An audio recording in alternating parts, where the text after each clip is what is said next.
হ্যাঁ মা, আজকে আমরা বিবাহ সংক্রান্ত অবশিষ্ট কিছু কথা জানব। প্রথমে আসি ডিভোর্সের কথায়। ডিভোর্স মানে হচ্ছে ছাড়াছাড়ি।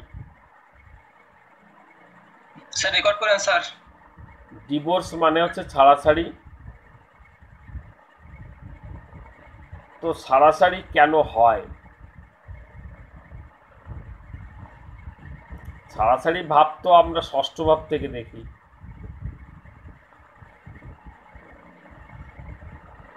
ষষ্ঠ ভাব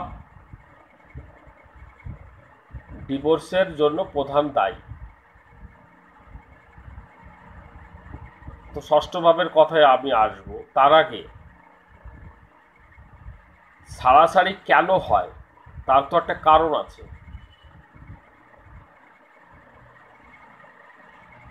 দেখা যাচ্ছে এক্সট্রা অ্যাফেয়ার্সের জন্য হয়। দেখা যাচ্ছে যে তার সোশ্যালটা অর্থাৎ তার পারিবারিক প্রবলেম হয়। দেখা যাচ্ছে তার স্ত্রী মা বাবাকে মেনে নিচ্ছে না,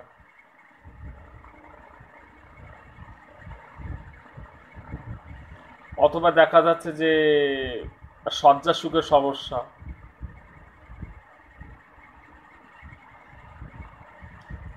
অনেক সময় দেখা যাচ্ছে যে স্ত্রীর কালচারের সমস্যা হয়। অনেক সময় আসে না যে স্বেচ্ছাচারী, সেটা। তো এগুলো যখন তৈরি হয় তখন ছাড়াছাড়ির প্রশ্ন চলে আসে। আমরা যা কিছু বিচার করব সবই নবাংশ ছক থেকে বিচার করব, ফাইনাল সিদ্ধান্ত। এগুলো D1 থেকে বিচার করা বোকামি ছাড়া আর কিছু নয়। সুতরাং যা কিছু হবে নবাংশে হবে।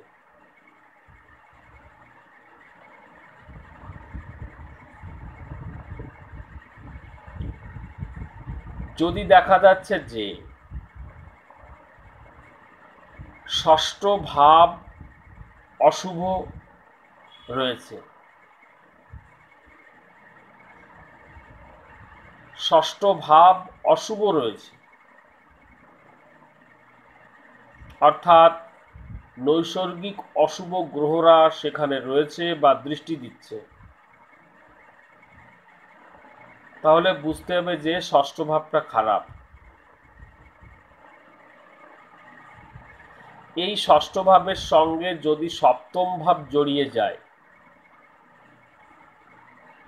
কিভাবে জড়ায় আমরা জানি। সপ্তম পতি ষষ্ঠে গেল, ষষ্ঠপতি সপ্তমে আসলো,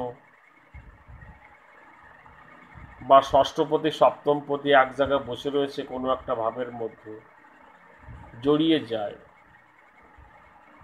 তাহলে বুঝতে হবে যে ডিভোর্সের সম্ভাবনা বেশি, মানে ঝগড়া অশান্তি লেগে থাকবে।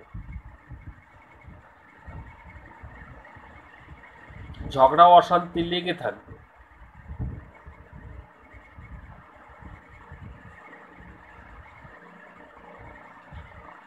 কিন্তু এই যে ঝগড়া অশান্তি, এই ঝগড়া অশান্তি কেন হচ্ছে, এই ডিভোর্সটা কেন হবে, আমাদের সেই জায়গায় যেতে হবে। আমরা এর জন্য কি দেখব? আমরা এর জন্য দেখব প্রথমত সপ্তম পতিকে দেখব, অষ্টম ভাবকে দেখব এবং দ্বাদশ ভাবকে দেখব।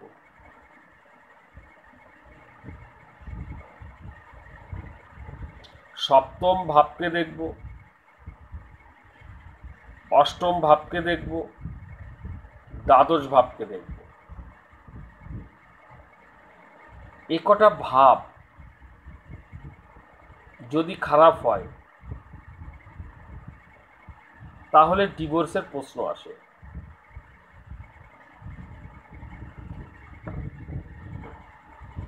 সপ্তম ভাব যদি অশুভ হয়, সপ্তম ভাব অশুভ হতেই হবে ডিভোর্স হতে গেলে, কারণ বিয়েটা খুব ভালো থাকে না, বিবাহিত জীবনটা ঝামেলা হয়, সুতরাং সপ্তম ভাব অশুভ হতেই হবে।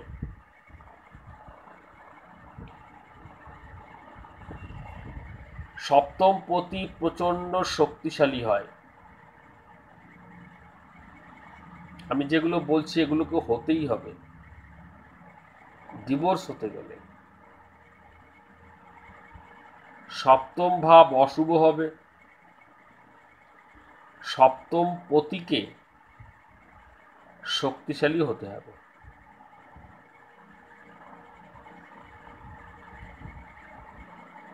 দ্বিতীয়ত, অষ্টম ভাবকে অশুভ হতে হবে।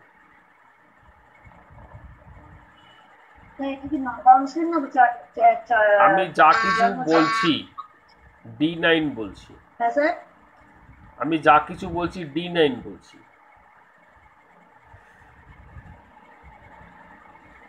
আমি D1 সম্পর্কে কোনো কথা বলছি না, সম্পূর্ণ D9 চার্ট বলছি। অষ্টম ভাবকে অশুভ হতে হবে, বিশেষ করে অষ্টম ভাবের মধ্যে যদি শুক্র মঙ্গল থাকে, শুক্র অথবা মঙ্গল থাকে,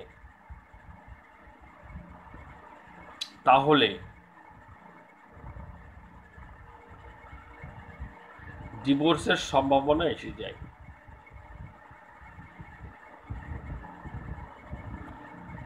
অষ্টম হচ্ছে গোপন জায়গা,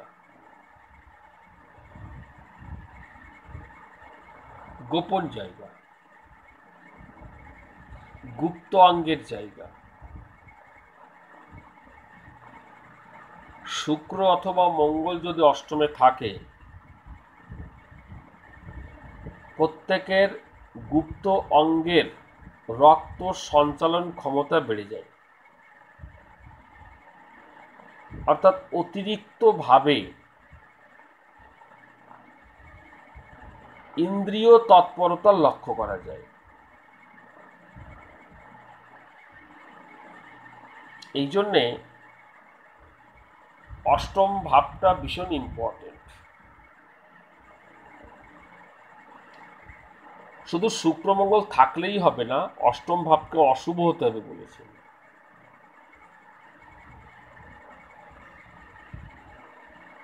এবার দেখব দ্বাদশ ভাব। দ্বাদশ ভাব যদি অশুভ হয়, জাতকের ম্যারেজ লাইফে শয্যা সুখের হানি হয়, স্বামী স্ত্রীর যে মিলন বন্ধন সেখানে প্রবলেম হলে স্বাভাবিক ব্যাপার, একটা ছাড়াছাড়ির জায়গা তৈরি হয়। সুতরাং ডিভোর্স হতে গেলে এই তিনটে জায়গা ভীষণ এফেক্টেড।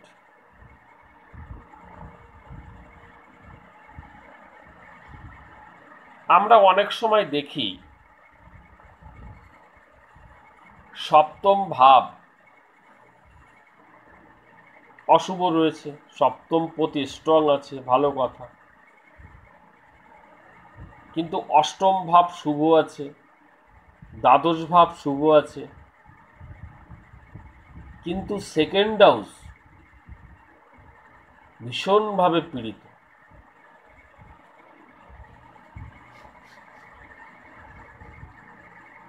তাহলেও কিন্তু অনেক সময় ডিভোর্স তৈরি হয়, অনেক সময় ডিভোর্স তৈরি হয়। ফ্যামিলি কন্ডিশন খারাপ হলে পারে অনেক সময় ডিভোর্স তৈরি হয়।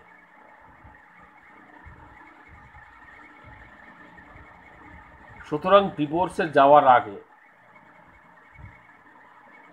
আমরা অবশ্যই এই 4টি ভাব লক্ষ্য করব।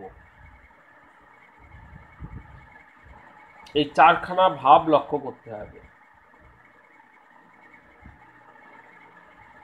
লাস্টেরটা কি বললেন স্যার? সপ্তম ভাব অশুভ এবং সপ্তম পতি শুভ। আমি বলেছি, প্রথম বলেছি সপ্তম ভাব অশুভ,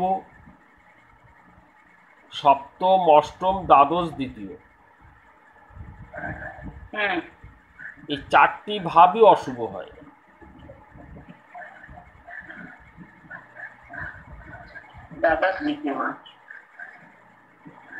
সপ্তম, অষ্টম, দ্বাদশ, দ্বিতীয়, ভালো করে বুঝবেন। এই 4টি ভাব, এই ভাব একটু বলে দেবেন। ভাবগুলি কিভাবে অশুভ হয় সেটা একটু বলে দেবেন। কোনো ভাবের মধ্যে যদি নৈসর্গিক অশুভ গ্রহ থাকে বা দৃষ্টি দেয়, ভাবটা অশুভ হয়, এটাই সূত্র। আর যদি 6, 8, 12 ভাবের অধিপতিরা থাকে বা দৃষ্টি দেয়, তাহলে ভাবটা অশুভ হয়। ভাবের অশুভতা তো আমি করিয়েছি আপনাদের, আপনি বুঝতে পেরেছেন আমি কি বলছি? বুঝতে পেরেছি, মনে ছিল না। স্যার এই যে ভাবটা, এই ভাবের সঙ্গে কি ভাবের পতির সঙ্গে সম্পর্ক আছে কি? মানে স্যার যেমন দেখা যাচ্ছে সপ্তম ভাব সপ্তম পতি, ওই বা অষ্টম ভাব অষ্টম পতি, এর সঙ্গে কি আবার আছে নাকি? নাকি স্যার শুধু ওই ভাবটাই দেখতে হবে? শুধু ভাবটা দেখবেন, পতি নিয়ে বলিনি আমি। আচ্ছা স্যার, ঠিক আছে স্যার। আপনারা শুধু সপ্তম ভাব, অষ্টম ভাব, দ্বাদশ ভাব, দ্বিতীয় ভাব, এই ভাবগুলি যত পীড়িত হবে, প্রথম কন্ডিশন সপ্তম ভাব অশুভ হতে হবে। তারপরে 3খানা ভাব বলেছি, অষ্টম, দ্বাদশ এবং দ্বিতীয়। এই ভাবগুলি যত অশুভ হবে, 3টে যদি অশুভ হয়, ডিভোর্সের জায়গাটা চরম পর্যায়ে পৌঁছাবে। হ্যাঁ মলয় বাবু বলেন। স্যার বলছি স্যার, সপ্তমে তৃতীয় ভাব তো স্যার এক্সট্রা অ্যাফেয়ার্স এর ভাব তো না? এক্সট্রা অ্যাফেয়ার্স জড়িত থাকলে স্যার ডিভোর্সের দিক তো যে কোনো তো যেতে পারে। দেখেন মলয়বাবু, অষ্টম ভাবটাকে আমি জড়িয়ে দিয়েছি ওই জন্য। অষ্টম ভাবটা যদি খারাপ হয়, তবেই কিন্তু এক্সট্রা অ্যাফেয়ার্সের দিকে যাওয়ার সম্ভাবনা থাকে। এটা একটা কন্ডিশন। আর একটা জায়গা হচ্ছে সপ্তম পতি যদি স্ট্রং হয়,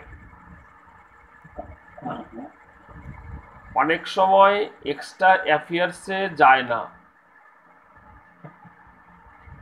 কিন্তু কামনা বাসনা থেকেই যায় তার, তো সেক্ষেত্রেও কিন্তু ডিভোর্স দেয়। সবার যে এক্সট্রা অ্যাফেয়ার্স হতে হবে তার কোনো মানে নেই। না না, আমি ওটা অপশন বলছিলাম।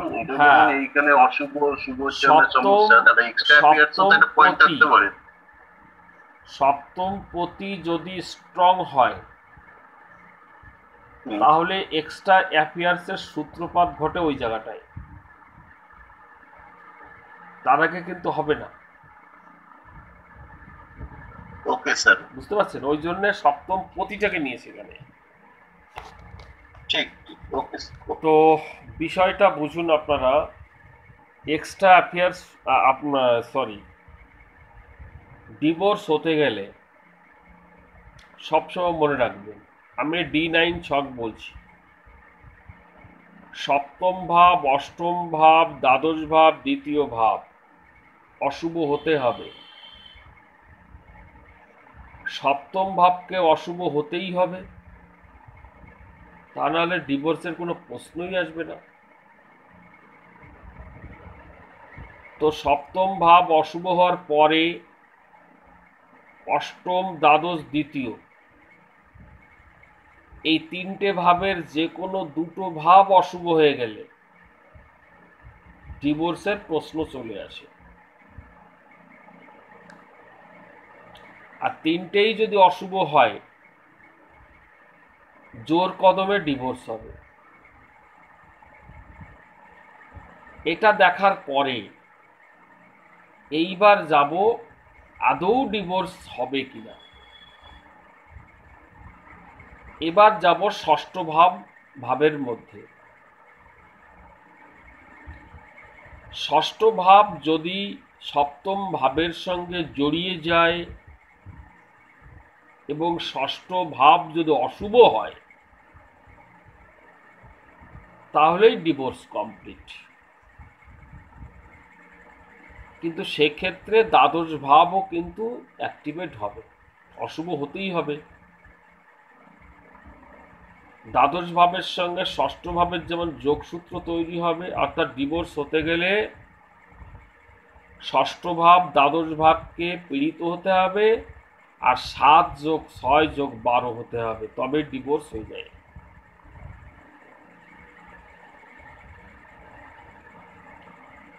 তাহলে ডিভোর্স হতে গেলে মূল কি করতে হবে? দুটো পর্যায় রয়েছে, দুটো পর্যায় রয়েছে ডিভোর্সের। প্রথম পর্যায় সপ্তম, অষ্টম, দ্বাদশ, দ্বিতীয় ভাবকে পীড়িত হতে হবে এবং সপ্তম পতিকে শক্তিশালী হতে হবে। এটা হচ্ছে প্রথম পর্যায়। দ্বিতীয় পর্যায় ষষ্ঠ ভাব এবং দ্বাদশ ভাব পীড়িত হবে, সেই সঙ্গে 7 যোগ 6 যোগ 12 হতে হবে, অর্থাৎ ষষ্ঠ ভাবের সঙ্গে দ্বাদশ ভাব এবং সপ্তম ভাব জড়িয়ে যাবে, তবেই ডিভোর্স হবে।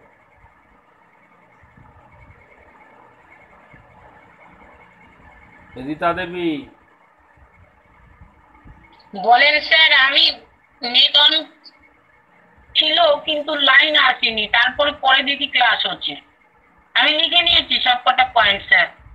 ওকে ওকে, ঠিক আছে। মহুয়া দেবী বুঝতে পেরেছেন? হ্যাঁ স্যার বুঝতে পারছি। সোমা দেবী বুঝতে পেরেছেন? আমি এখন পয়েন্ট গুলো লিখে রাখছি, মাথা খারাপ, মানে অতটা ঘামাচ্ছি না, পয়েন্ট গুলো লিখে রাখছি, পরে বুঝবো। খারাপ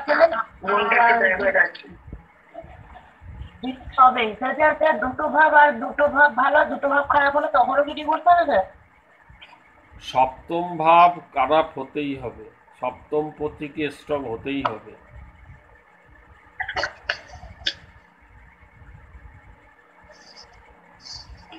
এরপরে অষ্টম ভাব, দ্বাদশ ভাব, দ্বিতীয় ভাব, এই তিনটে ভাবের মধ্যে দুটো ভাবকে খারাপ হতেই হবে। তিনটে ভাব খারাপ হলে বেশি ভালো হয় ডিভোর্সের ক্ষেত্রে।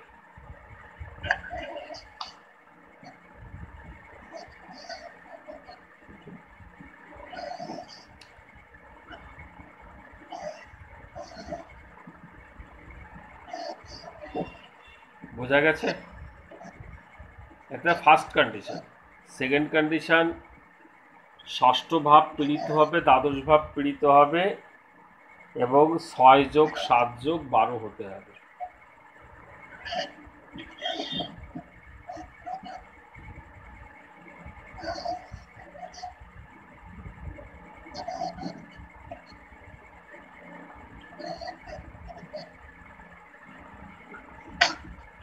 বলেন, কারোর কোনো প্রশ্ন আছে ডিভোর্স নিয়ে? শৈবাল গোলদার। স্যার প্রশ্ন নাই। হ্যাঁ স্যার বুঝতে পেরেছি আমি, প্রশ্ন নাই আমার। আচ্ছা, বাপ্পাদিত্য, বুঝতে পেরেছি, কোনো অসুবিধা নেই। আচ্ছা, পদ্মা দেবী, ঠিক আছে, অপূর্ব, বুঝতে পেরেছি স্যার। হ্যাঁ, মলয় বাবু, একদম স্যার ক্লিয়ার স্যার। ওকে ওকে। আমার হাতে যদিও ডিভোর্সের কোনো রিপোর্ট হাতে নেই, তথাপি আমি একটা চার্ট নিচ্ছি, দিয়ে আপনাদের দেখাচ্ছি যে এই জাতকের ডিভোর্স আদৌ হবে কি হবে না। আপনাদের হাতে যদি এরকম ডিভোর্সের কোনো ছক থাকে তাহলে আপনারা দিতে পারেন।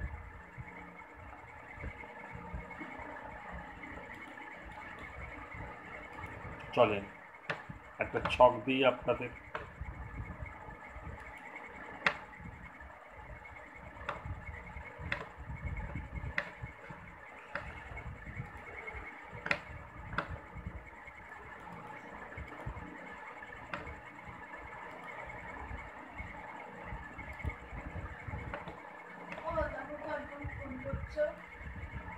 প্রথম করছে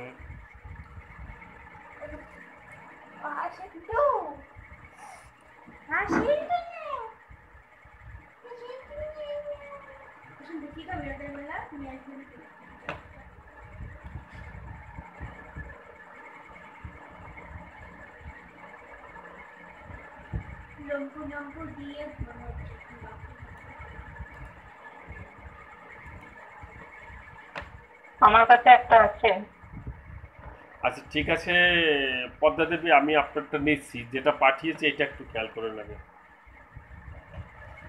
ফোন করলে নাও, তুলে বলবা বাবা ক্লাসে আছে, তো ক্লাস হয়ে গেলে পরে কথা বলবে। আপনারা ছকটা বের করেন।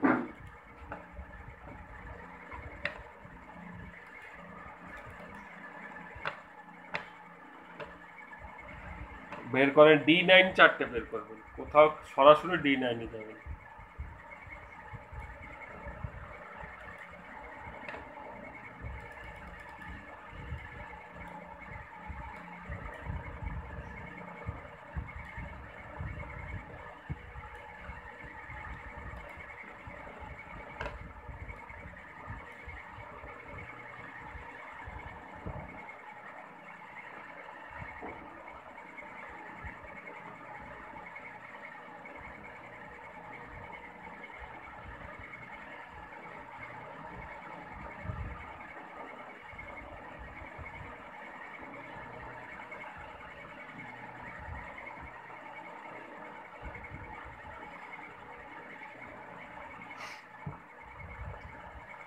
সপ্তম ভাবের মধ্যে রবির দৃষ্টি পড়েছে।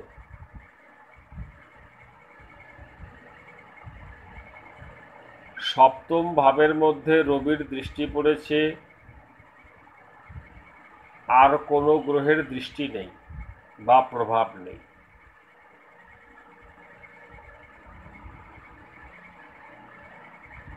তাহলে আমরা বলতে পারি সপ্তম ভাব অশুভ, অর্থাৎ পীড়িত, এবং সপ্তম পতি শনি সে উচ্চস্থ হয়ে বসে রয়েছে। তাহলে সপ্তম পতি শক্তিশালী আছে,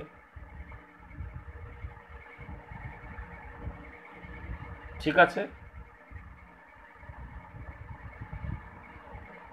অন্যদিকে অষ্টম ভাবের মধ্যে রাহু বসে রয়েছে।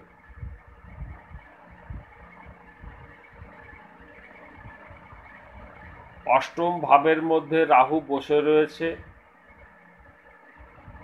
কিন্তু চন্দ্র আবার দৃষ্টি দিচ্ছে।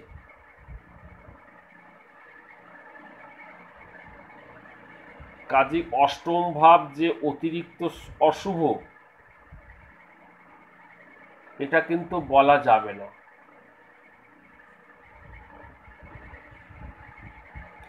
চলে আসি দ্বাদশ ভাবের মধ্যে।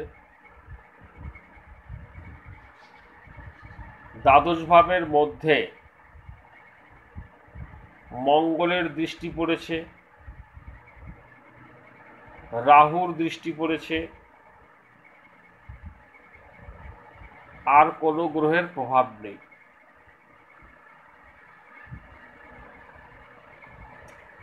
সুতরাং আমরা বলতে পারি যে দ্বাদশ ভাব খুবই অশুভ।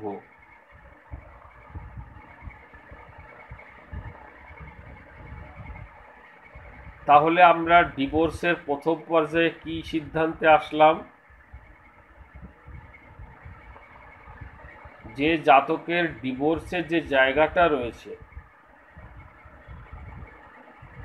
এই জায়গাটা খুব পাকাপাকি ডিভোর্সের শর্ত তৈরি হয়নি,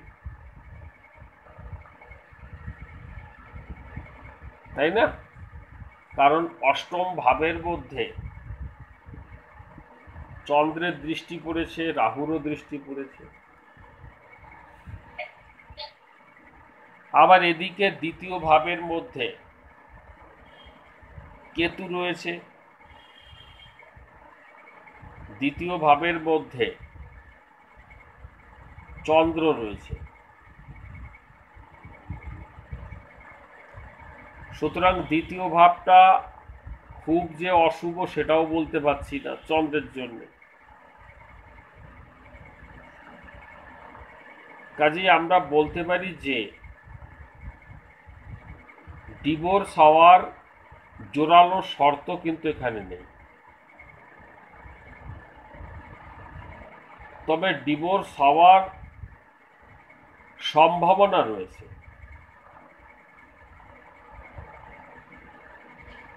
এই সম্ভাবনাকে গ্যারান্টি দেবে দ্বিতীয় পর্যায়ে। চলে আসি দ্বিতীয় পর্যায়ে। দ্বিতীয় পর্যায় হচ্ছে ষষ্ঠ ভাব। ষষ্ঠ ভাবের মধ্যে শনির দৃষ্টি পড়েছে,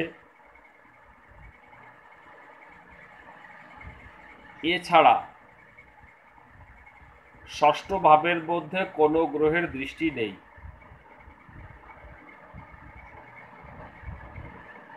সুতরাং ষষ্ঠ ভাব অশুভ। ষষ্ঠ ভাব অশুভ এবং দ্বাদশ ভাব, সেখানে মঙ্গল এবং রাহুর দৃষ্টি পড়েছে।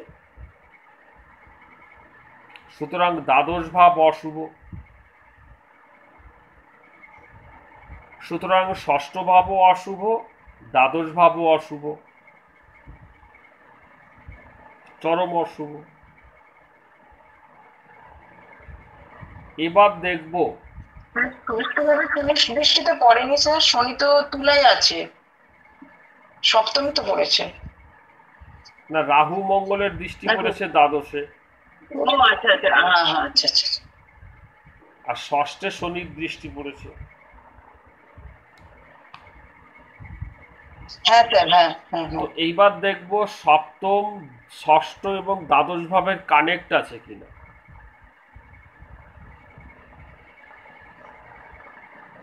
রাহু কি করেছে? রাহু দ্বাদশের দৃষ্টি দিয়েছে প্লাস সপ্তম পতিকে দৃষ্টি দিয়েছে।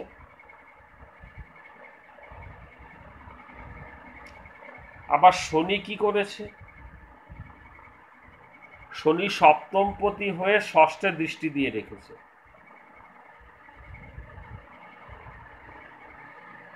তাই না? শনি কি করেছে? ষষ্ঠ সপ্তম পতি হয়ে ষষ্ঠে দিয়েছে, তাহলে 7 যোগ 6 হলো। আর ওদিকে রাহু কি করেছে? শনির সঙ্গে দ্বাদশ ভাবের কানেক্ট করে দিয়েছে রাহু। সুতরাং এক্ষেত্রে 6 যোগ 7 যোগ 12 হয়ে গেল। সুতরাং এই জাতিকার ডিভোর্স যোগ কিন্তু প্রবল আকারে ধারণ করল। সুতরাং এর কিন্তু বিবাহিত জীবন ভালো নয়, ডিভোর্সের জায়গা তৈরি হবে।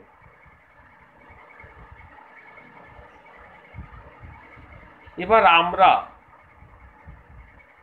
এটা তো নবাংশ থেকে ফাইনাল সিদ্ধান্ত নিয়েছি, ডিওন চার্টটা একটু দেখি এর সপ্তম ভাবটা কেমন আছে, খুব শুভ কিনা দেখি। আমরা তো লেখাপড়া করেছি, সপ্তম ভাবটা কেমন আমরা একটু দেখব। আপনারা ডিওন চার্টটা বের করেন, সবাই বের করেন ডিওন চার্টটা।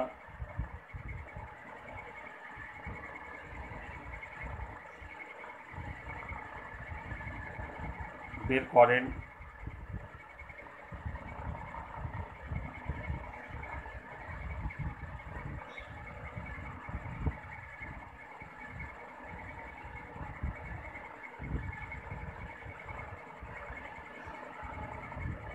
করেছেন, বের করেছেন।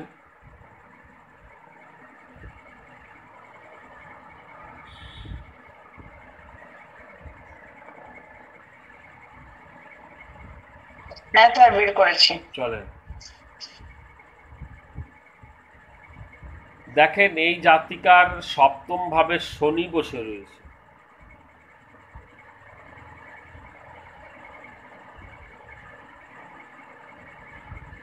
বলেন আর কার দৃষ্টি পড়েছে?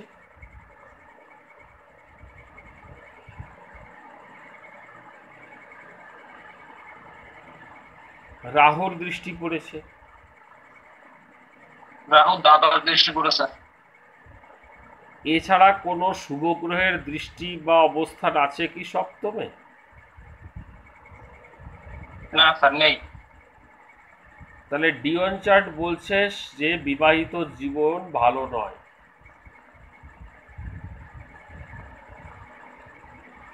তাহলে বিবাহিত জীবন ভালো না হওয়াটা সেটা তো একটা খারাপ লক্ষণ। আর D9 চার্ট আমরা দেখে ফেলেছি ইতিমধ্যে যে এই জাতিকার ডিভোর্স হওয়ার সম্ভাবনা প্রবল।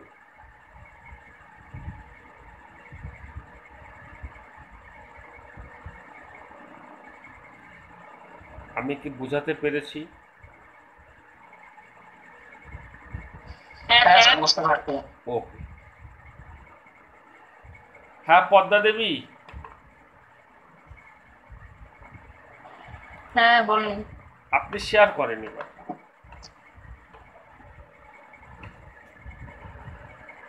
টাইমিংটা আপনাকে দেব? হ্যাঁ দিন, অসুবিধা নেই, আমি বের করে নিচ্ছি। 22 নভেম্বর। একটুখানি বেরটা করি।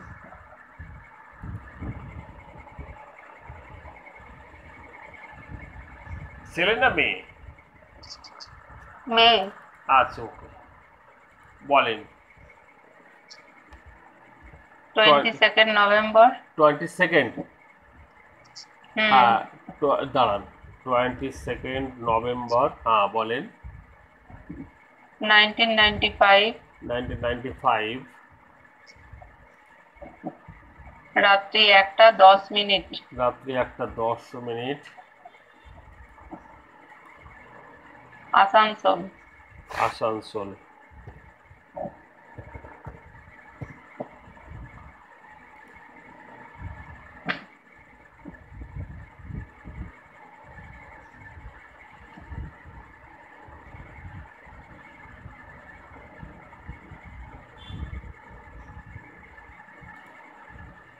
ঠিক আছে,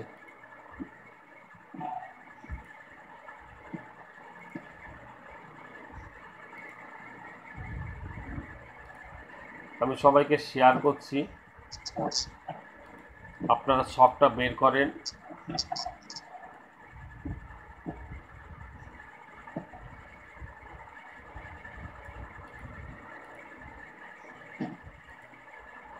আপনারা সবাই সবটা বের করেন।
বের করেছেন?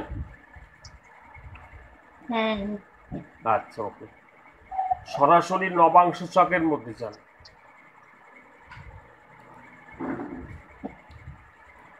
সরাসরি নবাংশ ছকের মধ্যে যান আপনারা।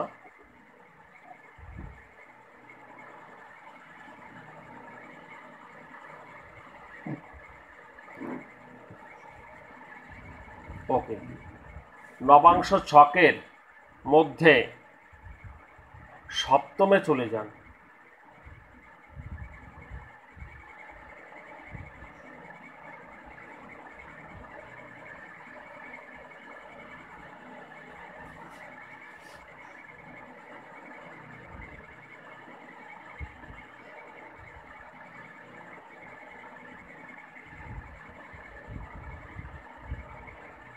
ওকে, এবার দেখেন সপ্তমের মধ্যে কোনো গ্রহ নেই, কিন্তু মঙ্গলের দৃষ্টি আছে, রাহুর দৃষ্টি আছে, বৃহস্পতির দৃষ্টি আছে।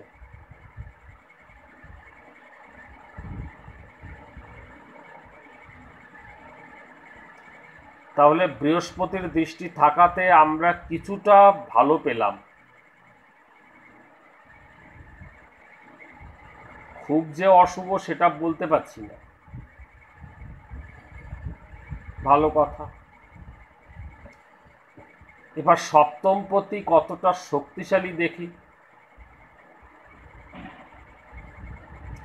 সপ্তমপতি দ্বাদশপতি না? না, বৃহস্পতি তো লগ্নপতি। স্যার সপ্তমপতি তো উচ্চ হয়ে বসে আছে, বলশালী হয়ে। কোথায়? এই শুক্র নবাংশে চতুর্থে বসে আছে, নিজ ঘরে মিনে উচ্চ স্থানে। আপনারা কি দেখছেন? নবাংশ ছকটা দেখেন না? নবাংশতে লেস লগ্ন বেরিয়েছে না? সিংহে আছে, সিংহে। স্যার বুধ আছে সিংহ রাশিতে। নবাংশে বুধ সপ্তমপতি হয়ে রবির সঙ্গে বসে আছে। আচ্ছা, লগ্ন ধনুতে লেখা আছে। আচ্ছা আচ্ছা, হুম। যদি কোনো ভাবের অধিপতি তার নিজের ভাবে থাকে, তাহলে সেই ভাবটা তো ভালো হয়ে যায়, শক্তিশালী হয়।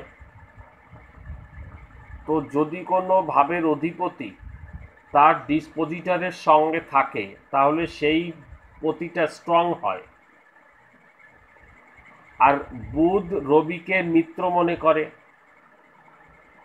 সুতরাং বুধ মিত্র রাশিতে বসে রয়েছে, রবির সঙ্গে স্বয়ং স্ট্রং হয়ে বসে রয়েছে। সুতরাং এক্ষেত্রে সপ্তমপতি শক্তিশালী। চলে আসি অষ্টম ভাবের মধ্যে। তো অষ্টম ভাবের মধ্যে কোনো গ্রহ নেই, কোনো গ্রহ নেই।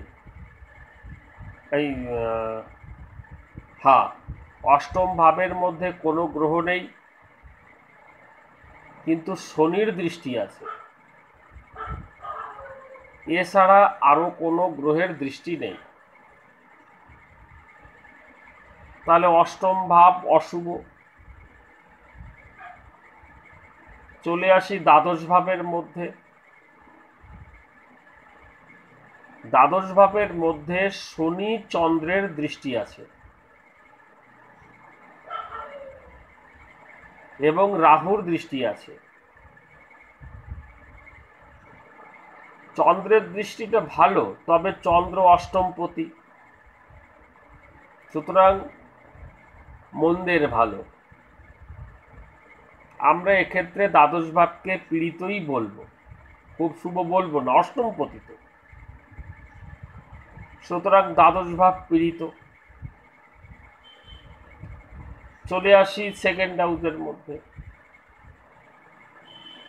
তো দ্বিতীয় ভাবের মধ্যে কোনো গ্রহ নেই, দ্বিতীয় ভাবের মধ্যে কোনো গ্রহ দৃষ্টিও দেয়নি। আপনারা দেখেন তো দৃষ্টি দিয়েছে কিনা।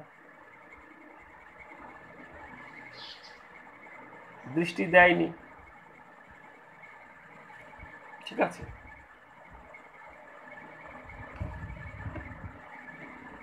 যখনই আপনারা দেখবেন যে কোনো ভাবের মধ্যে কোনো গ্রহ নেই বা কোনো গ্রহ দৃষ্টি দেয়নি, তাহলে সেইভাবে শুভ অশুভ দেখতে গেলে আমাদের সেইভাবে অধিপতি শুভ না অশুভ সেটার দিকে একটু খেয়াল দিতে হয়, তাহলে পরিষ্কার হয়ে যায় ব্যাপারটা। তো সেক্ষেত্রে দ্বিতীয় পতি শনি, সে কোথায় রয়েছে? অষ্টম পতির সঙ্গে রয়েছে, সে ষষ্ঠে রয়েছে, অষ্টম পতির সঙ্গে উচ্চস্থ হয়ে রয়েছে। বিষয়টা খুবই খারাপ। তো আলটিমেটলি দেখতে পাচ্ছি যে এই জায়গাটায় প্রথম পর্যায়ে যেটা আছে সেটা আমরা 70% থেকে 80% আমরা খারাপ দেখতে পাচ্ছি। তো এক্ষেত্রে বৃহস্পতির দৃষ্টি থাকাতে, অষ্টমের মধ্যে বৃহস্পতির, সপ্তমের মধ্যে বৃহস্পতির দৃষ্টি পড়ছে, যে কারণে এর ম্যারেজ লাইফের মধ্যে একটা শুভতা ছিল, অর্থাৎ মেয়েটা সে কিন্তু বিবাহিত জীবন টিকিয়ে রাখার চেষ্টা করছিল। হয়তো সে বিবাহিত জীবনটাকে উপভোগ করার চেষ্টা করছিল, কিন্তু হয়তো হয়ে ওঠেনি। এবার আমরা যাব ষষ্ঠ ভাব আর দ্বাদশ ভাবের মধ্যে। তো প্রথমেই তো বলেছি দ্বাদশ ভাব পীড়িত, এবার ষষ্ঠ ভাব তো পীড়িত, সে প্রথমেই তো বেরিয়ে গেল আমাদের। ওখানে শনি রয়েছে, চন্দ্র রয়েছে, অষ্টম পতি। এবার দেখব কানেকশন, 7 যোগ 6 যোগ 12। 7 হচ্ছে বুধ, তো 7-এর সঙ্গে কানেকশনটা কার হচ্ছে? দ্বাদশপতি মঙ্গল, মঙ্গলের কানেকশন হচ্ছে না ষষ্ঠের সঙ্গে, ষষ্ঠের সঙ্গে দ্বাদশের কানেক্ট হয়েছে। হ্যাঁ বলেন।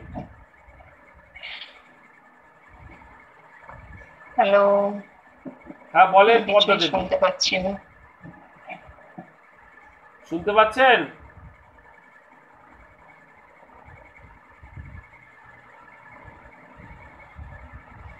আমরা শুনতে পাচ্ছি, পদ্মা দেবী বলতে পারেন। হ্যালো,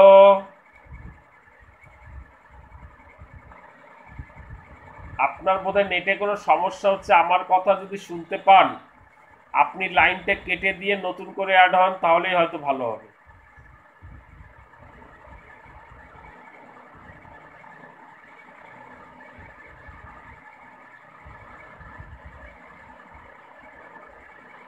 হ্যালো,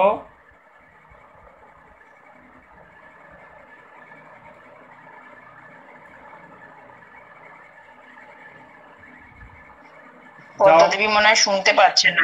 ওনার কোনো কানেক্ট সমস্যা। ঠিক আছে, এইবার ঢুকবে।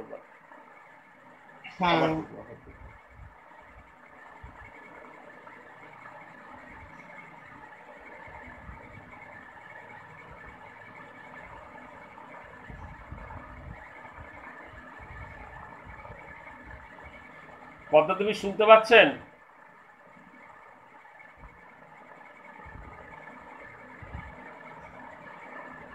হ্যালো,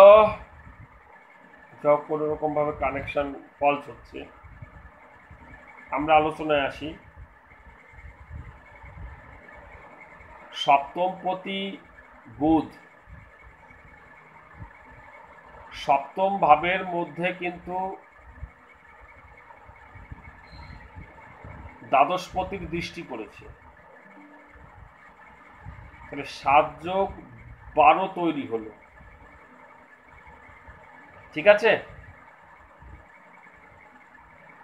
দেখেন ভালো করে সবাই, দ্বাদশপতি মঙ্গল সপ্তমে দৃষ্টি দিয়ে রেখেছে, তাহলে 12+7 তৈরি হলো। ওদিকে ষষ্ঠপতি আবার দ্বাদশপতির সঙ্গ নিয়েছে। তাহলে কি হলো ব্যাপারটা? 7+6+12 তৈরি হয়ে গেল। আমার জ্যোতিষ চর্চা মতে আমি যেটা বুঝেছি, এই যে মহিলাটা তার বিবাহিত জীবন চালিয়ে যেতে চাইছিল, কিন্তু তার কপালে নেই, তার ডিভোর্স তৈরি করেছে। কারণ এই মেয়েটা হয়তো বা কোনো চারিত্রিক দোষজনিত কারণে, সেটা নিজের হতে পারে অথবা তার স্বামীর হতে পারে, কারণ বৃহস্পতি বুধ পরস্পর দৃষ্টি দিচ্ছে। তো সেই কথাই বলছি। তো কারোর মধ্যে একটা কেলেঙ্কারি জনিত কারণ ঘটতে পারে, যার পরিণতিতে এদের মধ্যে একটা ছাড়াছাড়ির পর্যায়ে যাওয়া উচিত বা হয়তো চলে গেছে। আমি জানি না পদ্মা দেবী বিচারটা দিয়েছে। চারিত্রিক যোগটা কিভাবে বিচার করলেন? চারিত্রিক যোগ মানে যোগটা, হ্যাঁ চারিত্রিক দোষ।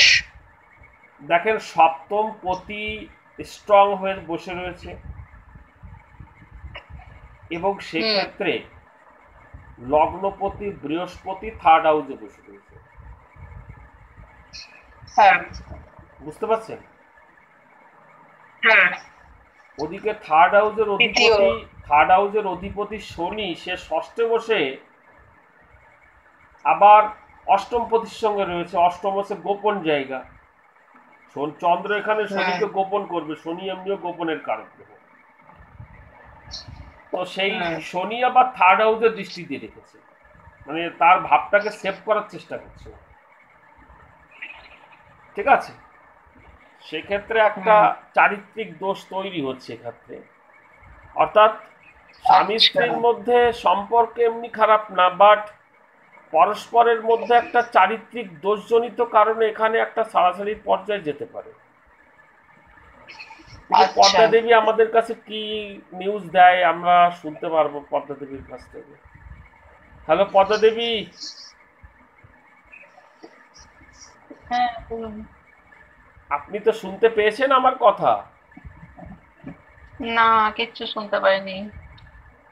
ওকে ওকে, এইবার আপনি বলেন যে এদের মধ্যে কি ছাড়াছাড়ি হয়ে গেছে না কোনো সমস্যা চলছে?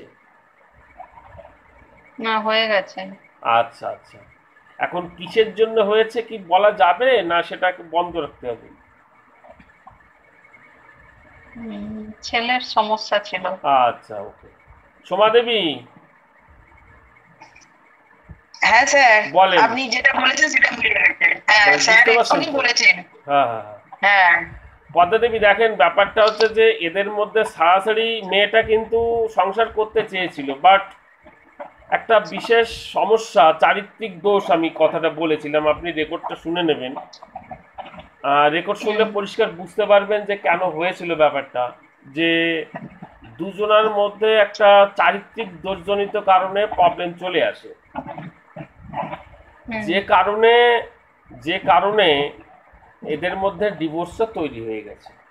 আমি যে শর্তগুলো বলেছিলাম, আপনাদের যে সূত্রটা দিয়েছি, সেই সূত্র বেস করে এবার দেখেন, আমি বারবার বলবো আপনাদের, আগের বারও বলেছি এবারও বলবো, আপনারা লগ্ন চার্টটা একটু দেখেন। লগ্ন চার্ট দেখবেন কেন? সপ্তম ভাব আমাদের শুভ না অশুভ সেটা তো আমরা শিখেছি। তো আমরা সপ্তম ভাবে একটু যাই, দেখি কি আছে ব্যাপারটা।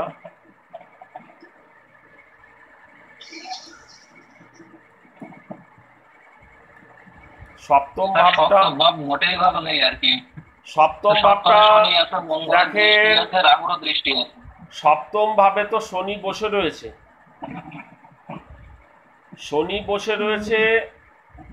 ওদিকে রাহুর দৃষ্টি আছে, ওদিকে আবার মঙ্গলের দৃষ্টি আছে।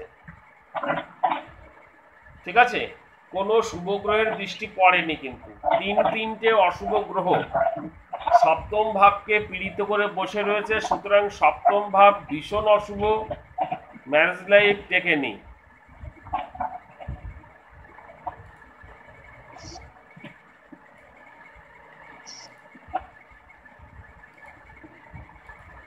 আমি দুটো উদাহরণ দিয়েছি আপনাদের, যদি আরো কোনো ডিভোর্সের কেস থাকে আপনারা দিন, আপনারা চোখের সামনে দেখতে পাবেন যে কি করে ডিভোর্সটা তৈরি হচ্ছে।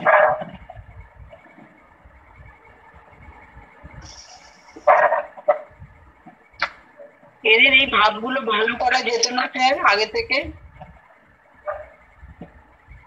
হ্যাঁ, সেটা হয়তো কিছুটা চেষ্টা করা যেত। আমি যখন প্রতিকার করাবো তখন আপনারা কিছুটা রেহাই পাবেন এর থেকে, ঠিক আছে? আচ্ছা স্যার, আচ্ছা স্যার, এদের আবার ফার্দার বিবাহ যোগ সম্ভব হবে হবে কি হবে না এদের? দেখেন দ্বিতীয় বিবাহটা একটু স্যার, স্যার দ্বিতীয় বিবাহ হবে কিনা আর কি এদের কারণে আর কি। দ্বিতীয় বিবাহ দেখতে গেলে কোথা থেকে বিচার করতে হয়? দ্বিতীয় বিবাহ দেখতে গেলে প্রথম বিবাহ ভেঙে যায় সেকেন্ড হাউস থেকে। সেকেন্ড হাউস থেকে আমরা দ্বিতীয় বিবাহ বিচার করি। সেকেন্ড হাউসের অধিপতি যথেষ্ট শক্তিশালী আছে, এক্ষেত্রে স্ট্রং আছে। না D9 এর আচ্ছা, আমি বলছি, আমি একটু আগে একটা কথা বলেছি আমি সপ্তমপতি বুধ, D9 এর সপ্তমপতি বুধ রয়েছে নবমে। কার সঙ্গে? রবির সঙ্গে। যদি কোনো ভাবের অধিপতি যেভাবে যাবে সেই ভাবের অধিপতির সঙ্গে থাকে বা সেই ভাবের অধিপতি সেই ভাবের দৃষ্টি দেয়, ভাবটা শক্তিশালী হয় এবং সেই ভাবের মধ্যে যে গ্রহগুলো থাকে তারা শক্তি পায়। সুতরাং বুধ এখানে শক্তি পেল, আমি সেই ব্যাখ্যাটা দিয়েছি একটু। তো এক্ষেত্রে দেখেন দ্বিতীয়পতি বৃহস্পতি, এক্ষেত্রে দ্বিতীয়পতি বৃহস্পতি সে কিন্তু রয়েছে থার্ড হাউসে শনির ঘরে। শনি আবার ওদিকে ষষ্ঠ থেকে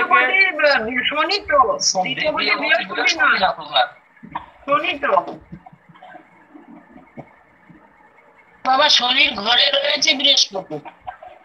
হ্যাঁ, দ্বিতীয়পতি শনি সে কোথায় রয়েছে? ষষ্ঠে রয়েছে চন্দ্রের সঙ্গে। চন্দ্র কিন্তু ওদিকে উচ্চস্থ হয়ে বসে রয়েছে, খেয়াল করেছেন? চন্দ্র তো উচ্চস্থ হয়ে বসে রয়েছে, ওকে তো শক্তি দেবে। চন্দ্র তো উচ্চস্থ হয়ে বসে রয়েছে, ওকে তো শক্তি দেবে। এক্ষেত্রে শনি কিন্তু প্রচন্ড শক্তিশালী এবং ওই শনি কিন্তু তার থার্ড হাউসে লগ্নপতিকে দৃষ্টি দিচ্ছে, লগ্নপতিও শক্তিশালী। সুতরাং D9 এর দ্বিতীয় পতিও শক্তিশালী, লগ্নপতিও শক্তিশালী, তো এ তো আবার বিয়ে করবে, এর আবার বিবাহ যোগ আছে। বিয়ে হয়েছে কিনা আমি জানি না, তবে বিবাহ যোগ আছে। দেখতে হবে দশাটা কাজ চলছে। এরকম বয়স কত হচ্ছে দেখেন তো? 95, বেশি না, অল্পই তো বয়স। 95 সালে জন্ম হয়নি বোধহয় এখনো, 29। এর কি দ্বিতীয় বিবাহ হয়ে গেছে পদ্মা দেবী? না, এই ডিভোর্সটা এই কদিন আগেই হলো। ডিভোর্স কি কমপ্লিট হয়ে গেছে?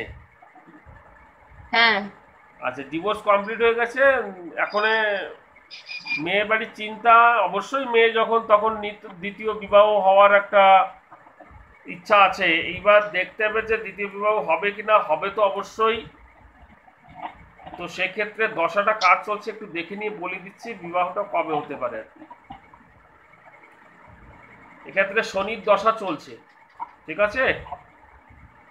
শনির দশা চলছে, দ্বিতীয় পতির দশা চলছে, শনি বৃহস্পতির দশা চলছে। 2026-এর মধ্যে এর আবার বিয়ে হয়ে যাবে। 2026-এর মধ্যে বিয়ে হয়ে যাবে, এই দশাতেই বিয়ে হয়ে যাবে। বিয়ে হলে টিকবে বিয়ে? এ তো আবার অন্য প্রশ্ন, অন্য জায়গায়।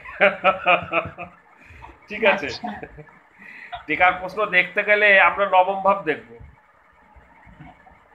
না এটাও তো একটা গুরুত্বপূর্ণ, না, বারবার এই একটা যে বললাম সন্তানের দ্বিতীয় মুড ভেঙে বিবাহ, যায় তো। এই দেখেন দ্বিতীয় বিবাহ টিকবে সপ্তমের কিনা, সপ্তম নাকি? দ্বিতীয় বিবাহ টিকবে কিনা টেকার প্রশ্ন আসলে পারে অষ্টম ভাব দেখতে হবে। সেকেন্ড হাউস থেকে সপ্তম আমরা যদি দ্বিতীয় এর বিবাহ অষ্টম। দেখি, তার অষ্টম ভাব তো নবম ভাব, নবম ভাব তো নবম ভাবের মধ্যে, নবম ভাবের মধ্যে নবমপতি রয়েছে, তার মানে কি? তার মানে দ্বিতীয় বিবাহ টেকার জন্যই বসে রয়েছে। ঠিক আছে, আচ্ছা, দ্বিতীয় বিবাহ টেকার জন্য বসে রয়েছে। তবে হ্যাঁ, ওখানে কিন্তু ষষ্ঠপতি গিয়ে হাজির হয়েছে, মানে বুধ গিয়ে হাজির হয়েছে। তো এক্ষেত্রে ঝামেলা হবে, ঠিক আছে, ঝামেলা হবে, কিন্তু রক্ষা পাবে, কারণ বুধ আবার সেই নবমপতিও বটে। মানে দ্বিতীয় পতিকে যদি লগ্ন ধরি তাহলে এই চিত্রটা দেখা দেবে। সুতরাং দ্বিতীয় বিবাহ ঝামেলা হলেও দ্বিতীয় বিবাহটা টিকে যাবে, অসুবিধা নেই। ওকে, সেই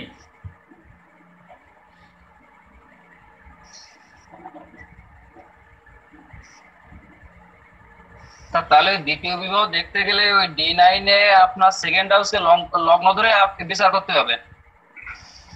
এর যে দ্বিতীয় বিবাহ হবে, স্যার ও না, আমি বলছি দ্বিতীয় বিবাহ বিচার করতে গেলে D9 এ সেকেন্ড হাউসকে লগ্ন ধরে বিচার করতে হবে 100 বার। উনি বলেছেন যে আমার দ্বিতীয় মেয়েটার দ্বিতীয় বিবাহ টিকবে কিনা, টিকার প্রশ্ন আসলে পারে আমরা কোনটা ধরবো, টিকবে কিনা, আয়ু আয়ু। তাহলে আমরা সেকেন্ড হাউস থেকে দ্বিতীয় বিবাহ যদি দেখি, তাহলে তার আয়ু ভাব দেখবো, অষ্টম ভাব দেখবো। তাহলে দ্বিতীয় ভাবকে আমরা লগ্ন ধরে বিচার করতে শুরু করে দেবো আমরা। বোঝা গেছে কি বলছি? আর দ্বিতীয় ভাব থেকে হ্যাঁ, স্যার, দ্বিতীয় এই বিবাহ বুঝতে কি পেরেছি। হিসাবে ধরা হচ্ছে? দেখেন, যেখানে বিয়েটা খতম হয় সেখানেই বিয়েটা সৃষ্টি হয়, এটা আমার সূত্র। সেকেন্ড হাউস হচ্ছে সপ্তমের অষ্টম ভাব। আচ্ছা, বোঝা গেছে? তো দ্বিতীয় ভাবটা সপ্তমের অষ্টম ভাব, যার জন্য সেকেন্ড হাউস থেকে আমরা বিচার করলাম প্রথম বিয়েটা। আবার স্যার তৃতীয় বিবাহ দেখতে গেলে কি তাহলে তৃতীয় ভাব আর দশম ভাব দেখবেন? অবশ্যই, কেন না? আচ্ছা, আমরা যেমন করে বিচার এক করেছিলাম একজনের তো তেমনি করে তিনটে চারটে করে বিয়ে হয় না, এক একজনের তিনটে চারটে করে তো বিয়ে হয়, তাহলে তাদের একটা করে ঘরে গিয়ে যাবে না D9 এ? ওইভাবে যেভাবে আমি বিচার করলাম সপ্তম ভাব, সেইভাবে আপনারা বিচার করবেন। এক্ষেত্রে অষ্টম ভাবকে লগ্ন ধরে ওই করতে হবে, মানে সপ্তম ভাব অষ্টম ভাব হয়ে গেছে, অষ্টম ভাবটা সপ্তম ভাব হয়ে গেছে, সেইভাবে বিচার করতে হবে, একদম সেম বিচার। তবে এক্ষেত্রে মনে রাখতে হবে, একটা স্ত্রী যাবে একটা স্ত্রী আসবে, সেই ক্যাটাগরিতে চলছে। যদি কোনো বাড়িতে স্ত্রী থাকে তারপরে যদি সে যদি বিয়ে করে, সেটা কিন্তু আলাদা রহস্য, ওখানে কিন্তু ডিভোর্স হলো না, ঠিক আছে? ওই রহস্যটা কিন্তু আলাদা হবে, ওটা কিন্তু ওটাতেই ওটা সপ্তম ভাব থেকে ফার্স্ট ম্যারেজ হয়েছে, বাড়িতে বউ আছে, নবম ভাব সেকেন্ড ম্যারেজ হবে। বুঝতে হবে ব্যাপারটা। তাহলে স্যার ওই সময় কোনটাকে লগ্ন ধরবো আমরা?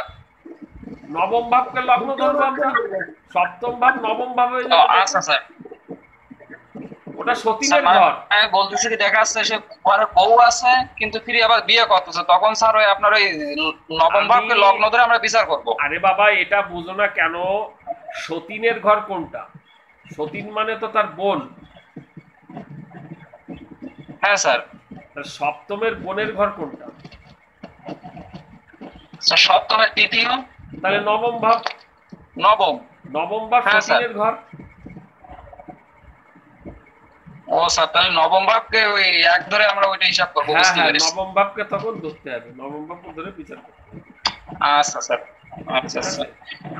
আমরা এতক্ষণ স্যার এইবার ওই একটু বৈধব্য যোগের বিষয়ে কিছু বলবেন নাকি?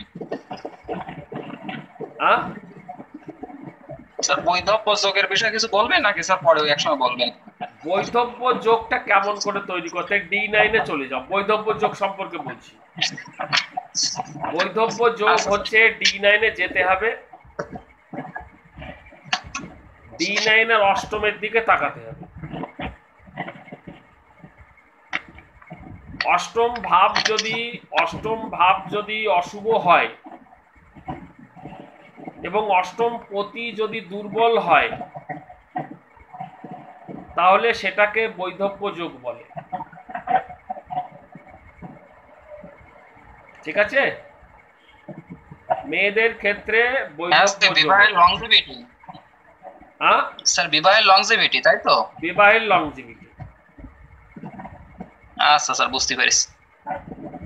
ওকে, আবার বুঝতে হবে দুটো শর্ত আছে এখানে। যদি অষ্টম ভাবের মধ্যে D9 এর অষ্টম ভাবের মধ্যে অষ্টম ভাব অশুভ হয় এবং অষ্টম পতি যদি দুর্বল হয় তবে বৈধব্য যোগ সৃষ্টি হয়। ঠিক আছে, হ্যাঁ স্যার। এখন স্যার, বুঝতে বিষয়টা পেরেছি, স্যার। হচ্ছে এখানে অবশ্যই অষ্টম ভাবের সঙ্গে সপ্তম ভাবকে জড়িয়ে থাকতে হবে, তবেই বৈধব্য যোগ পারফেক্ট হয়ে যাবে।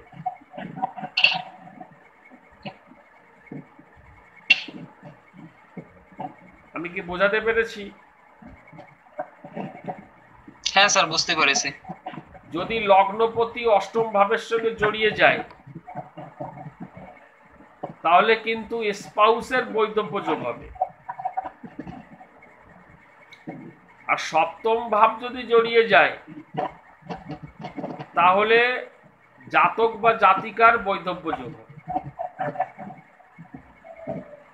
মাথায় রাখতে হবে এটা। এইগুলো সবই নবাংশ ছকে দেখতে হবে। সব নবাংশ থেকে আপনারা সঠিক সিদ্ধান্ত নেবেন, D9 চার্ট থেকে সব দেবেন, D1 থেকে নেবেন না। আমি তো আপনাদের ডিভোর্সের জায়গাটা যেমন দেখিয়েছি প্রত্যেকটা জায়গাও তাই। নবাংশ চার্ট দেখা তো আগে আমাদের শিখতে হবে স্যার। নবাংশ চার্ট দেখা তো আমাদের আগে শিখতে হবে স্যার। আপনারা যে কথাগুলো বলছি আপনারা বুঝতে পারছেন? হ্যাঁ, বুঝতে তো পারছি, মানে আরো যেসব আপনি এত কথা বলছেন। হ্যাঁ না না, এই যে কথাগুলো বলছি, কথাগুলো দেখা মাত্রই তো এইগুলোর থেকেই আস্তে আস্তে ধীরে ধীরে শিখে যাবেন আপনি। হ্যাঁ হ্যাঁ, বুঝতে তো পারছি। তো অসুবিধা কি আছে? এই যে যেটুকু আচ্ছা। বলেছি এইটুকু ধরে রাখেন, তারপরে দেখেন না আপনি অনেকের সঙ্গে তর্ক যুদ্ধ করতে পারবেন।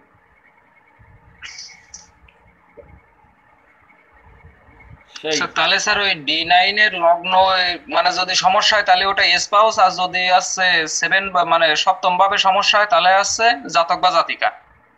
হ্যাঁ, জাতক বা জাতকের মানে বৈধব্য যোগ হয়।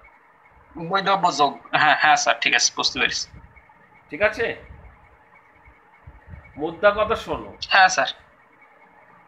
D7 এ D9 এর লগ্ন হচ্ছে জাতক, আর D9 এর সপ্তম ভাব হচ্ছে তার স্পাউস। এবার যে অষ্টমের সঙ্গে জড়িয়ে যাবে তার মৃত্যুটা আগে হবে, বুঝলো? এইবার তাহলে সপ্তম পতি যদি জড়িয়ে যায় স্পাউস বৈধব্য হলো, তার মানে তার মাঙ্গলিক দোষটা শেষ হয়ে গেল। কিন্তু যদি লগ্নভাব জড়িয়ে যায় তাহলে জাতক তো নিজেই চলে গেল, মাঙ্গলিক দোষ আর হলো না, সে তো সিঁদুর নিয়েই চলে গেল, তাই না? সেটা বোঝা গেছে কি বলছি?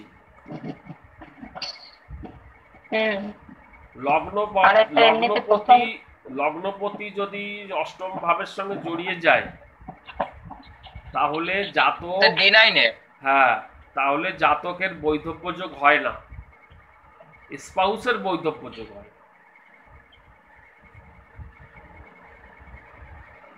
বোঝাতে পারিনি? ওটা দেখলে বোঝা যাবে।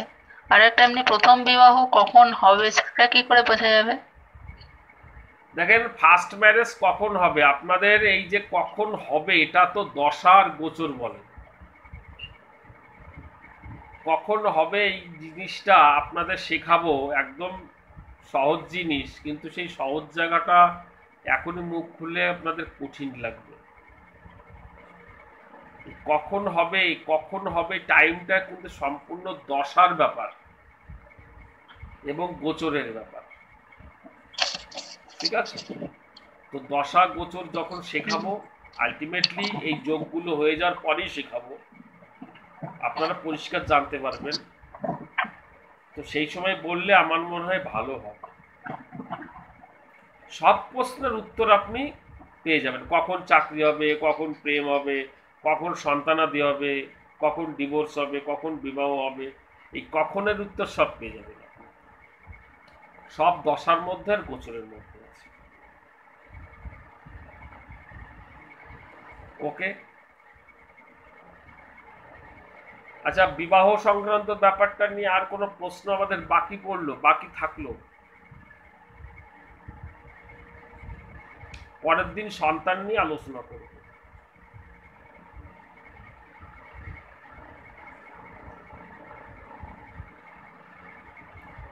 মলয় বাবু, দ্বিতীয় বিবাহটা দ্বিতীয়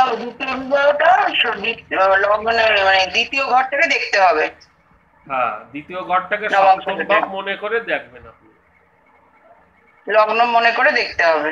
আচ্ছা, হ্যাঁ, সপ্তম ভাব মনে করে দেখতে হবে আপনি। যাও, আমি যেমন সপ্তম ভাব মনে করে যেমন করে দেখেছিলাম, সেকেন্ড হাউসটাকে তেমনি ভাব মনে করে দেখতে হবে। হ্যাঁ মলয় বাবু বলেন।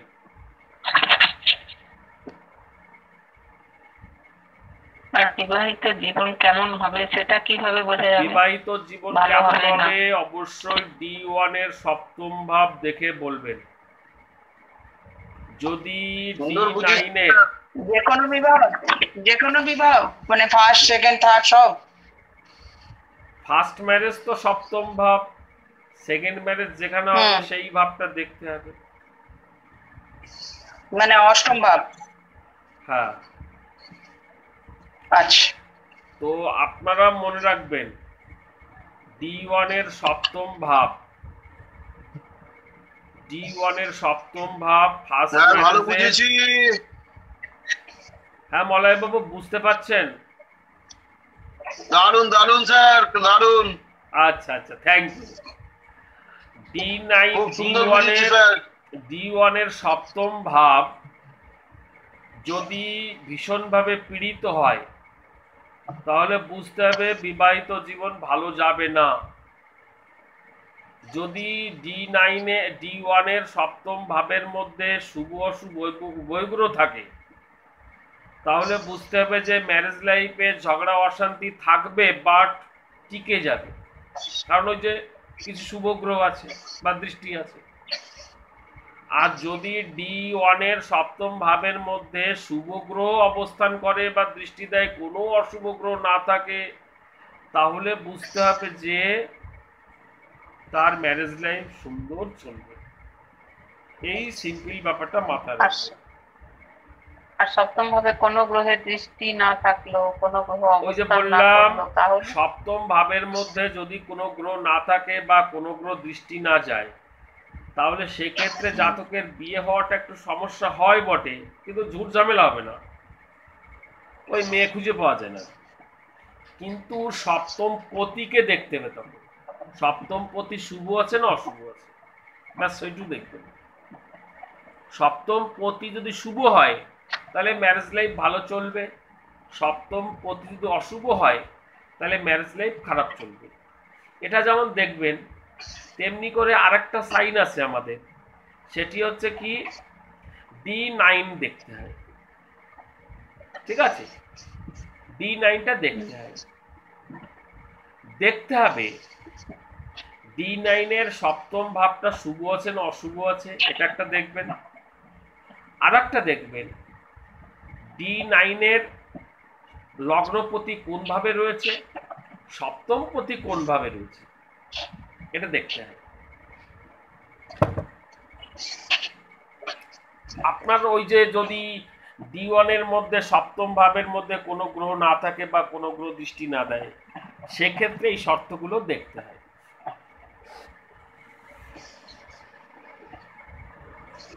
এটা আচ্ছা, অনেক, কোন ভাবে থাকছে সেটার উপরে কি ডিপেন্ড করবে? হ্যাঁ হ্যাঁ অবশ্যই।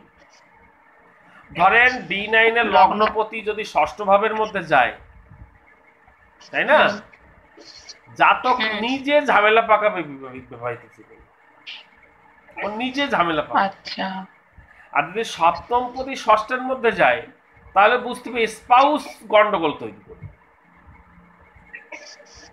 ওই জন্য বলছি যে এটা দেখার প্রয়োজন আছে। আর ভালোভাবে গিয়ে বসলে তাদের ভালোভাবে গিয়ে সম্পর্ক বসলে কোনো ঠিক থাকবে। সমস্যা নেই। আর সেটা। জীবন সঙ্গী কি রকম হবে সেটা ওটা তো জীবন ওটার থেকেই বোঝা সঙ্গীর যাবে নাকি? ক্যারেক্টার আমরা তো দেখি প্রথমত সপ্তম ভাবের মধ্যে, D9 এর সপ্তম ভাবের মধ্যে কোন গ্রহগুলো আছে, কোন গ্রহগুলো দৃষ্টি দিচ্ছে, তাদের যে নেচার, তাদের যে নৈসর্গিক কারকতা, ভাবের কারকতা রয়েছে, সেই সেই অনুযায়ী আমরা স্পাউসের ক্যারেক্টার, স্বভাব, এগুলো হয়। আচ্ছা, ঠিক আছে, সেই D9 এ D9 এ। স্যার হ্যাঁ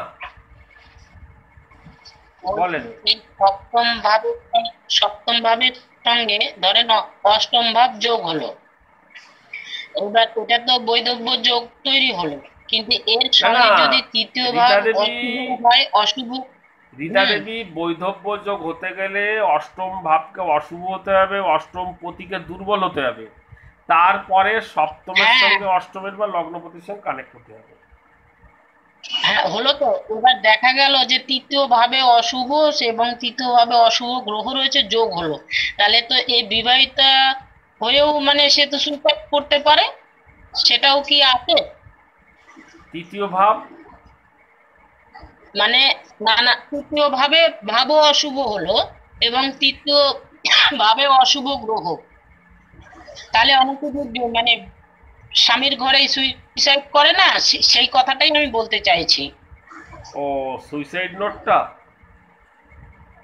হ্যাঁ, স্বামীর ঘরে, তাহলে তো Suicide- তৃতীয় ভাবে অশুভ হতে হবে, তৃতীয় ভাবকে যোগ হতে হবে।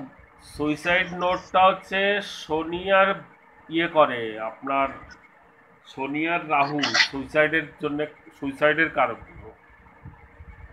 হ্যাঁ, সুইসাইডের কারণগুলো তৃতীয়- শনি রাহু, তো এবার শোনেন, তৃতীয় ভাবে যদি রীতা দেবী, রাহু থাকে। রীতা দেবী শোনেন, হ্যাঁ বলেন।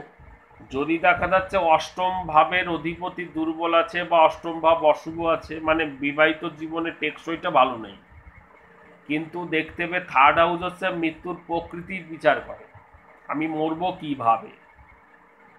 ঠিক আছে, তো যদি দেখা হ্যাঁ, যাচ্ছে হ্যাঁ, যে হ্যাঁ, সেটা থার্ড ঠিক। হাউসের মধ্যে রাহু রয়েছে বা থার্ড হাউস, প্রথমত থার্ড হাউস পীড়িত হতে হবে, ওকে, প্রথমত থার্ড হাউস পীড়িত হতে হবে, পীড়িত হতে হবে। দ্বিতীয়ত থার্ড হাউসের অধিপতি যদি রাহু, থার্ড হাউসের মধ্যে যদি রাহু থাকে, থার্ড হাউসের মধ্যে যদি শনি থাকে, তাহলে এরা পীড়িত হয়ে গেল।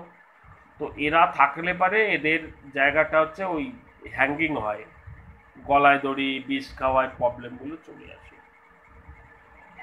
আর তৃতীয় পতি যদি খুব সবল না থাকে তাহলে তো হবে না।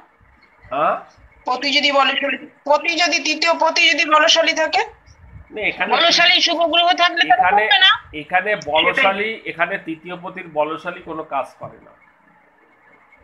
ও স্যার এখানে চন্দ্রকেও তো অশুভ হতে হবে, মনের কারক গ্রহ তো ওটা চন্দ্র, স্যার। গোচরে চন্দ্র অশুভ থাকে। ওই যে স্যার ওই মানে আত্মহত্যার সময় আর কি। হ্যাঁ, আত্মহত্যার সময় গোচরে চন্দ্র অশুভ থাকে। ও আচ্ছা স্যার। তৃতীয় ভাব যদি কারোর খারাপ না থাকে, সে সুইসাইডের মধ্যে যাবেই না। আর এ চিত্রটা আপনারা D9 থেকে দেখবেন না, সুইসাইড নোট সবসময় দেখতে হয় D1 থেকে। D1। হ্যাঁ, সুইসাইড নোট D1 থেকে দেখবেন। কারণ D9 এর সঙ্গে D1 এর এখানে পার্থক্য। D9 তো ম্যারেজ লাইফ, আর D1 হচ্ছে আমার পার্থিব জীবন, দৈহিক সংক্রান্ত জীবন। আমি সুইসাইড করছি, আমার দেহটাকে চলে যাচ্ছে, নট ম্যারেজ লাইফ। এই জন্যে সুইসাইড নোট যখনই দেখবেন D1 এর থার্ড হাউস দেখবেন।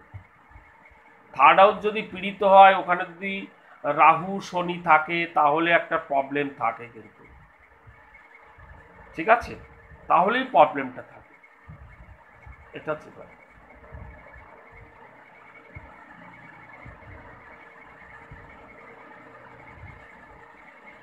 সুইসাইড করা থার্ড হাউস থেকে তো দেখতে হয়, সুইসাইড D1 এর। মৃত্যুর প্রকৃতি বেরোয় এখান থেকে, না মানে অষ্টমের অষ্টম বলে, আচ্ছা। অষ্টমের অষ্টম।